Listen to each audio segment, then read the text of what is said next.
to Fails and Fixins. I am Dave Plough. I'm the founder of Digital Buzz, and I am your host for this podcast. Now, the point of the podcast is to look back at marketing and PR, things that have not gone well. So things that have failed. And we're going to take a look at why they failed, what happened, and hopefully we're going to come up with some solutions as to how they could be fixed, hence the name. So today we're going to look at one of the more infamous case studies in all of marketing, and that is New Coke. So let's just put you in the right headspace for this. We're going to pretend that the year is 1985, and the name Max Headroom, that guy right there, that name means something. He's kind of the future. He's what's going to happen. And another name, Bill Cosby, that name elicits a response completely different to the one you just had.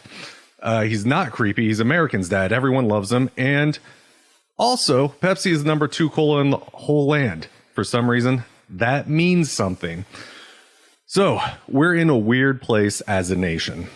Now, according to a piece on 2020, between the years 1980 and 1985, Coke lost about 5 market share points. So think of a market share point as approximately $250 million. So they lost a little bit of money and they were not happy about it.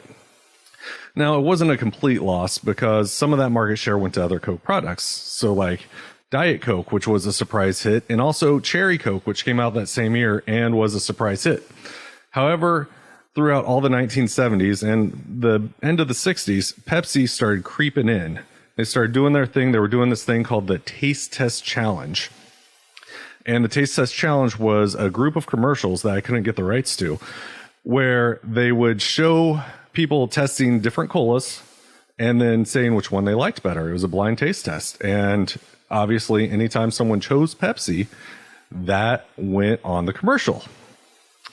So the reality of the situation overall is Coke wasn't just losing to Diet Coke and to Pepsi, but ever since the end of World War II, the greatest generation, as we'll call them, had slowed down their Coke drinking. Right after World War II, Coke had a 60% market share, so everyone was drinking Coca-Cola.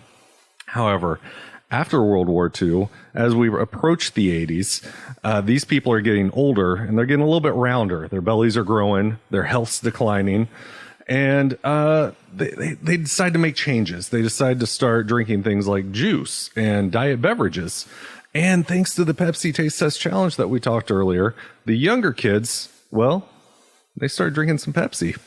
And Coke saw this as writing on the wall, and they got nervous. So, when you're a company whose top brand drops from nearly a quarter of the market down to merely over a fifth of the market, you probably panic. You see some writing. And the Coca-Cola Company said they were not nervous. They said they understood what was happening. They didn't care. They were fine. But the reality is they were super worried. And in 1980, they appointed a new CEO, a guy named Roberto Goizueta, whose name I almost always mess up. I'm glad I got right there. He becomes the CEO. And the dude had one big task in front of him, which was to keep Coke as the top pop. So he made the decision, the best way to do that was to change the nearly 100-year-old formula.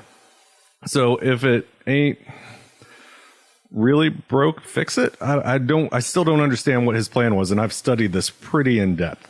So he wanted to make it into something that was a little bit sweeter, a little more palatable for the younger kids. So say something along the lines of a Diet Coke, which, as most of you who've tried Diet Coke know, doesn't really taste like Coke, or Pepsi, which also similar but not the same thing. So he wants something sweet. And over the next 5 years, Coca-Cola Company spent over $4 million. That's $4 million in 80s money. $4 million researching formulas and testing them. Now, looking back, as you look through some case studies, one popular belief is that Coke didn't test these formulas out enough. The reality is they tested these formulas on over 200,000 individuals during the stretch. They conducted interviews, surveys, and held focus groups. Now, New Coke, once they came up with their formula, was dominant everywhere. Every group, every individual interview, every survey, New Coke won. It was beating Pepsi by 6 to 8%.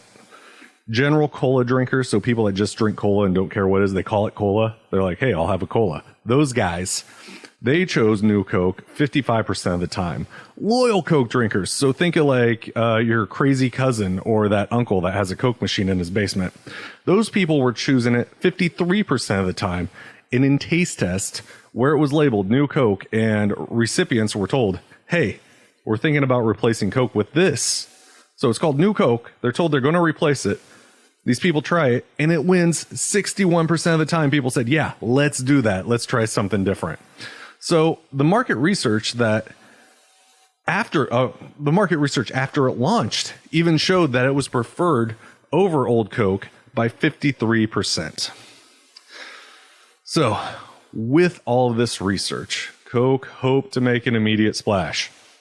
They launched New Coke on April 23rd of 1985. Let me give you a little look at what that was like. Boom, New Coke. April 23rd, 1985, and they discontinued the original recipe at that time. They labeled it New Coke. They, as you can see up there, it says new across the top. Labeled it New Coke. Everyone saw it, and for the most part, it did okay. Now, they did not do a full nationwide rollout, even though they discontinued original recipe Coke. They started in larger markets and then rolled it down to the smaller markets. And sales were up 8%. Everyone was trying it. But since most of you who are watching this or are listening to this later on the podcast have never tried New Coke, you probably don't know what it tasted like. I'm sure you've already figured out this failed. That gone. So let's get rid of it. So anyway, as the New Coke rollout expanded, those who disliked the formula became very vocal. Coke spent much of its history cultivating this cult-like following. Once again, think of your crazy uncle or the aunt or the neighbor next door that has Coke bottles, Coke cans, Coke vending machines. I just looked at a house the other day, had a giant old glass Coke dispenser that was filled. People are fanatic about it. So those people, they didn't like having their drink, the thing they associated with, wiped from the face of this earth. And can you really blame them? They've spent their lives collecting this stuff and doing this thing. So as they started getting vocal, there was more backlash and things started to snowball. So columnists from Chicago, this was in the Chicago, whatever the big paper, the Tribune, I think it is, comedians, talk show hosts, think Letterman and Johnny Carson, they began piling on, and New Coke was a regular bit every night. Even Fidel Castro, not exactly a good guy, but a big name in the 80s. Fidel Castro, ruler of Cuba, I don't know what else we should call him.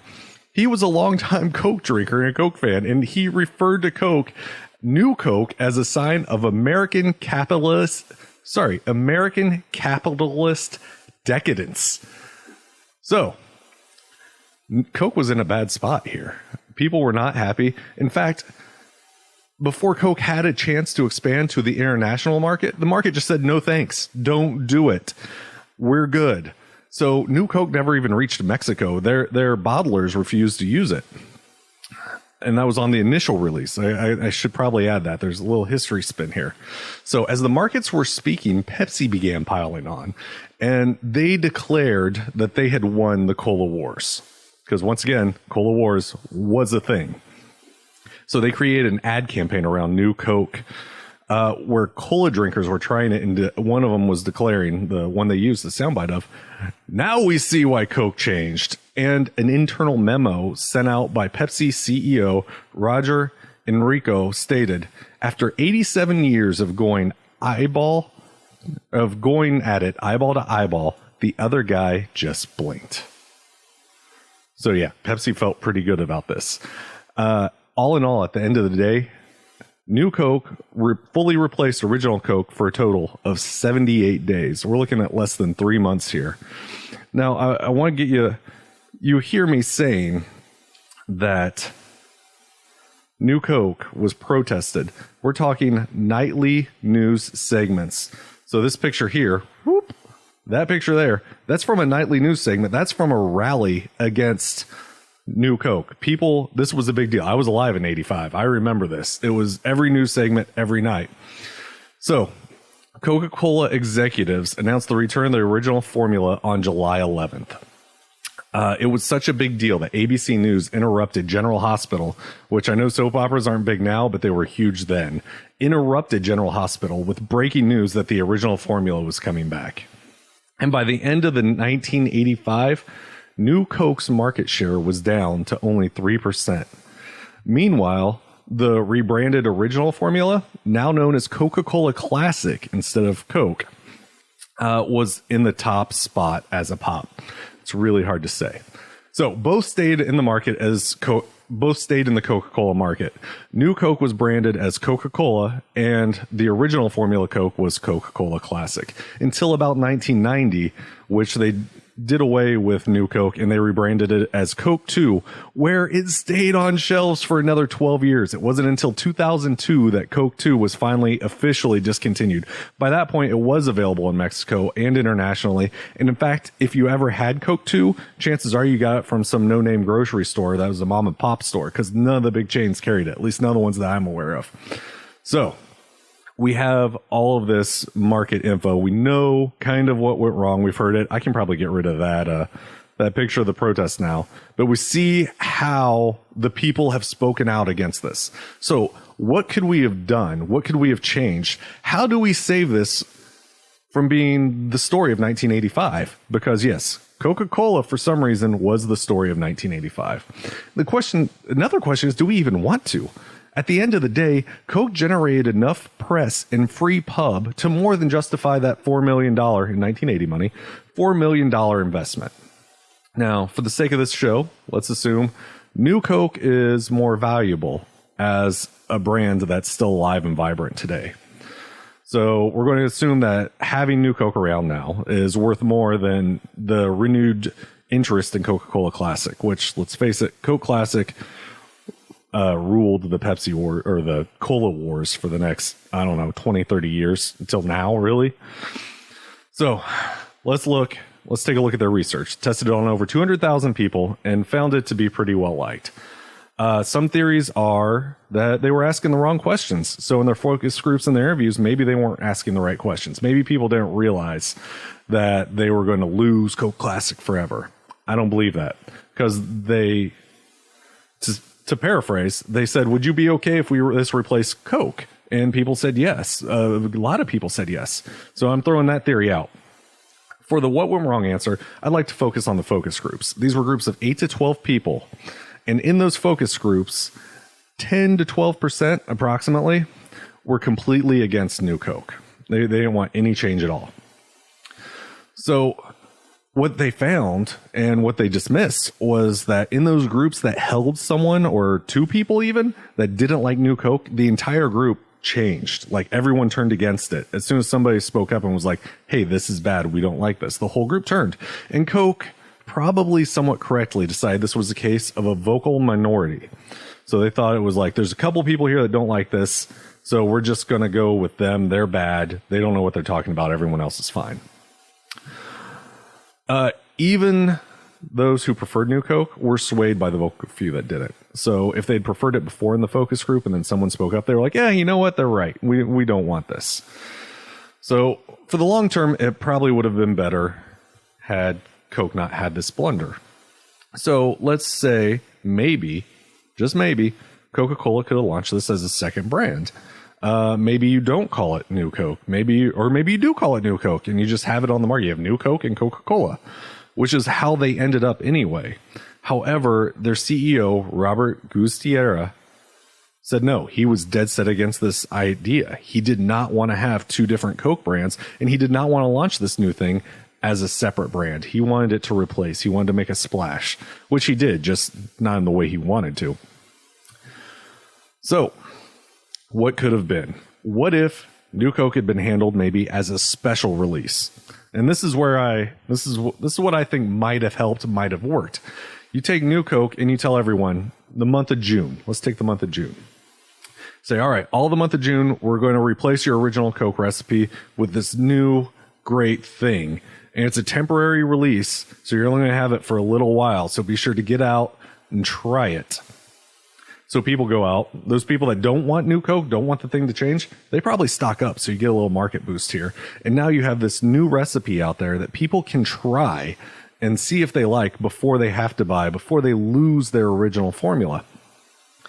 Now, you also let them know it's coming back in July. So June, new Coke, July, original Coke. Make it make it a July 4th launch.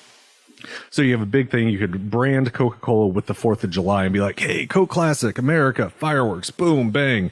Do a little bit of what like Bud Light used to do for the 4th of July. You make it a thing. You make it a big date.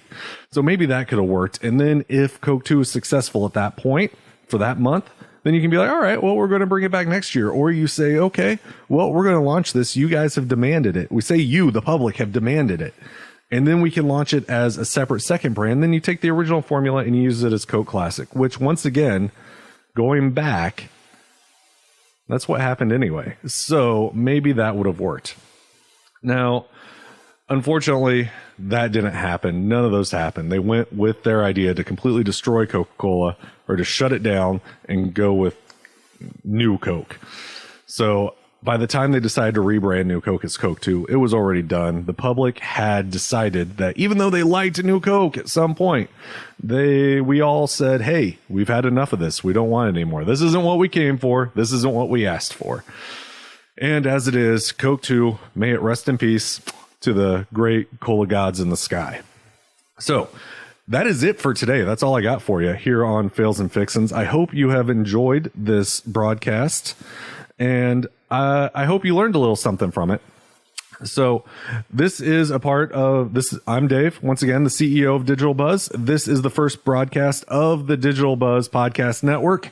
So I thank you for watching along. If you guys have any tips or you would like to see anything different, please go ahead, leave us a comment, share our video, show it to your friends. Let us know what's up. I hope you enjoyed it, and we will be back next week with another case study where we will be looking at something totally different. Thanks for coming. Bye.